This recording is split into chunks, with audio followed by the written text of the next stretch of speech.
ওই ওই মামা ওই দাঁড়া দাঁড়া দাঁড়া। আপনি যে দুম করে যে ব্রেক মারলেন, আপনি কোনো সিগন্যাল দিয়েছেন ব্রেক মারার সময়? না না, আমি তো আপনার পিছিয়ে ছিলাম, আপনি দেখবেন না। বলো তো, উনি হঠাৎ সাডেন এক সাইড থেকে এক সাইডে চলে আসে, একদম হঠাৎ আমার বাইকের সামনে এসে। বিশেষ করে আমি দেখি প্রায় বাসগুলো বেশি বেপরোয়া, যাত্রীবাহী বাসগুলো অতিরিক্ত পরিমাণে বেপরোয়া থাকে। গভীর রাতে কেউ মারা যায়, তখন পাশে থাকা আত্মীয় স্বজনরা খুব অসহায় হয়ে যায়। আসসালামু আলাইকুম। এখন রাত 3টা মতো বাজে। শেষ করে বের হলাম মাত্র। চারিদিকে শুনশান নীরবতা। আসলে রাতের বেলা বাইক চালাতে একটা অন্যরকম ফিলিংস কাজ করে।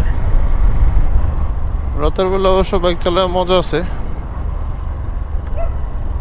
বেশি জ্যাম ট্যাম থাকে না, কিছু থাকে না, ঝামেলা থাকে না, অন্তত ওই টেসলা থাকে না, এটা একটা বড় একটা প্লাস পয়েন্ট। কিন্তু হাইওয়েগুলোতে একদম ট্রাক, বাস, বিশেষ করে আমি দেখি প্রায় বাসগুলো বেশি বেপরোয়া, যাত্রীবাহী বাসগুলো অতিরিক্ত পরিমাণে বেপরোয়া থাকে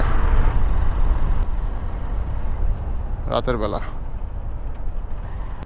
আস্তাগফিরুল্লাহ আস্তাগফিরুল্লাহ আস্তাগফিরুল্লাহ আস্তাগফিরুল্লাহ আস্তাগফিরুল্লাহ আস্তাগফিরুল্লাহ সুবহানাল্লাহ আলহামদুলিল্লাহ ওয়ালা ইলাহা ইল্লাল্লাহ ওয়াল্লাহু আকবার সুবহানাল্লাহি ওয়া বিহামদিহি সুবহানাল্লাহিল আযীম।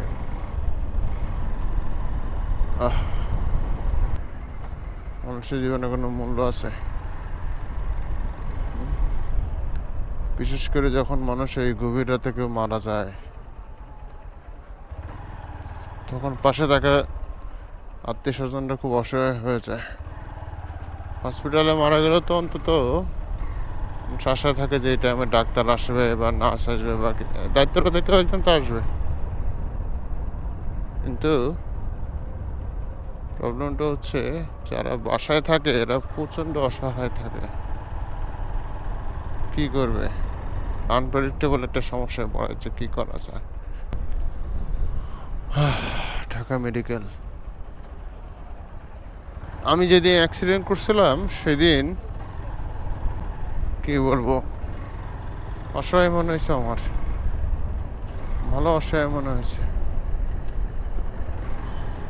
আমি অ্যাক্সিডেন্ট নিয়ে বাইকটা অবস্থা খারাপ ছিল, অনেক কষ্ট করে কোনো রকম প্রায় 40 মিনিট মতো চেষ্টা করার পর বাইক কোনো রকম স্টার্ট হয়েছে। ওই স্টার্ট নিয়ে আমি মানে কোনো রকম ঠেলে ঠেলে বাসায় গেছি। বাইকের ইমার্জেন্সি লাইট জ্বালিয়ে কাকু পায় নাই। সবচেয়ে বড় ব্যাপার হচ্ছে, আমি যখন অ্যাক্সিডেন্ট করি,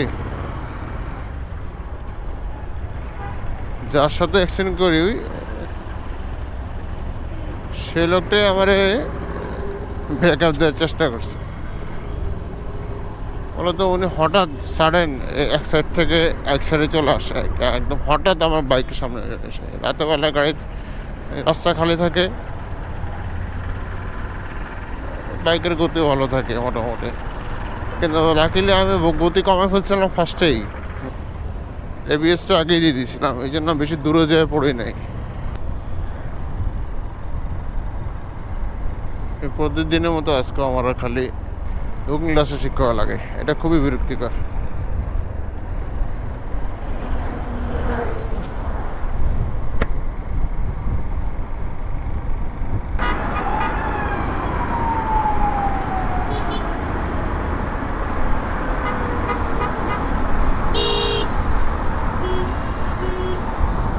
এই দেখেন কীভাবে চাপ দেয়। মানে এই ফ্লাইওভারে উঠলে সিএনজি আলাগুলো যেভাবে বেপরোয়া টান টুন দেয় আর যেভাবে চাপ দেয়, মানে বলতে নিয়েছিলাম আমি যেদিন অ্যাক্সিডেন্ট করি সেম আমার অ্যাক্সিডেন্টের একটা কারণ ছিল হচ্ছে সিএনজি চাপ দেওয়া। এই সিএনজি চাপ দেওয়ার কারণেই আমি এই একটা সাইডে চলে যাই। এই সাইড থেকে মানুষ একটা রাস্তা পার হতে গেছিলো হঠাৎ, তখন আমার অ্যাক্সিডেন্টটা হয়তো তার সাথে ধাক্কা লাগে। কিন্তু ওই দিনের অ্যাক্সিডেন্টের মূল কারণটা ছিল এই সিএনজি চাপ দেওয়া। সিএনজি চাপ না দিলে আমি বামে যেতাম না। বামে না গেলে ওই ওই লোকটার সাথে আমার ধাক্কাও লাগতো না। রাতের বাইক চালানোর মজাও আছে, সাজাও আছে।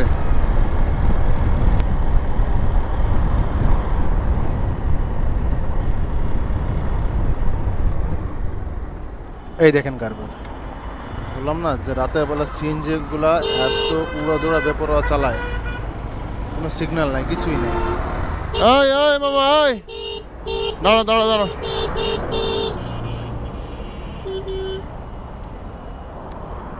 এই মামা সমস্যা কি আপনার? আপনার সমস্যা কি? আপনি যে দুম করে যে ব্রেক মারলেন, আপনি কোনো সিগন্যাল দিয়েছেন ব্রেক মারার সময়? না না, আমি তো আপনার পিছে ছিলাম, আপনি দেখবেন না? আমি যদি এখন হার্ড ব্রেক না করতাম তাহলে কি হইতো? না না, আমার কাছে রেকর্ড আছে তো, আপনি ধুম করে ব্রেক মারছেন, কোনো সিগন্যাল নাই, কিছু নাই আপনার। আপনি বামে থামবেন না সিগন্যাল দেবেন, কিছু দেন নাই। না চাপান না যে আপনি আপনি থামাইছেন তো, এটা ভুল করছেন তো, এটা ভুল হয়েছে না? এ কাজ করেন না, আপনার পিছনে গাড়ি দেখতে পারে, আপনি লুকিং গ্লাস দেখেন।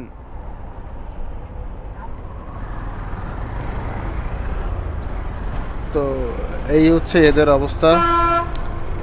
বাইকার ভাইদের উদ্দেশ্যে বলবো, বাইকার ভাইরা প্লিজ এই জিনিসটা একটু সতর্ক থাকবেন। যখন দেখবেন কোনো সিএনজি বেপরোয়া চালাচ্ছে অলওয়েজ, বা সিএনজি যখন দূর থেকে দেখবেন অন্তত, তখন থেকে নিজেকে সাবধান করে ফেলবেন, নিজের গাড়িটা যতটুকু পারেন ডিস্টেন্স করে রাখবেন।